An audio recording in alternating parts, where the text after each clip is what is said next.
সন্দেশখালী ২ নম্বর ব্লকের বেড়মজুরের হালদারপাড়া এলাকায় বিক্ষোভ শুরু করলেন এলাকার মহিলারা। দিনের পর দিন পুলিশ সাধারণ মানুষদের উপর অত্যাচার চালাচ্ছে। সাধারণ মানুষদের বিরুদ্ধে নানান ধরনের জামিন অযোগ্য ধারায় মামলা রুজু করে চলেছে। অথচ যে সমস্ত তৃণমূলের দুষ্কৃতীরা দিনের পর দিন এলাকায় অত্যাচার চালাচ্ছে তাদের গ্রেপ্তার করছে না।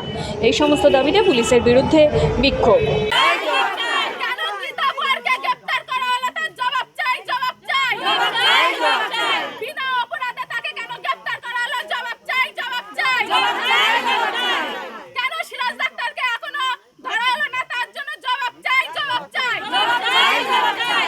এই জায়গায় যে ভাঙচুর লুটপাট বিঘাকে বিঘা জমি লুটপাট করেছে এখনো তাদের কেন ধরা হয়নি? আমরা তার জন্য এখানে বিক্ষোভ করতে এসেছি।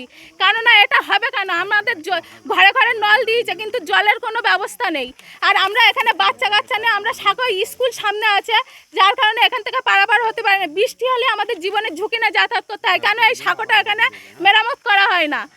এই হচ্ছে তার জন্য আমরা চাই যে সিরাজ ডাক্তারকে গ্রেপ্তার চাই।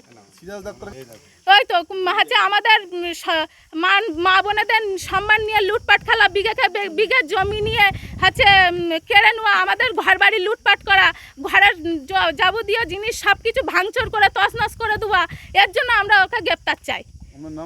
আমার নাম অপর্ণা বারিক।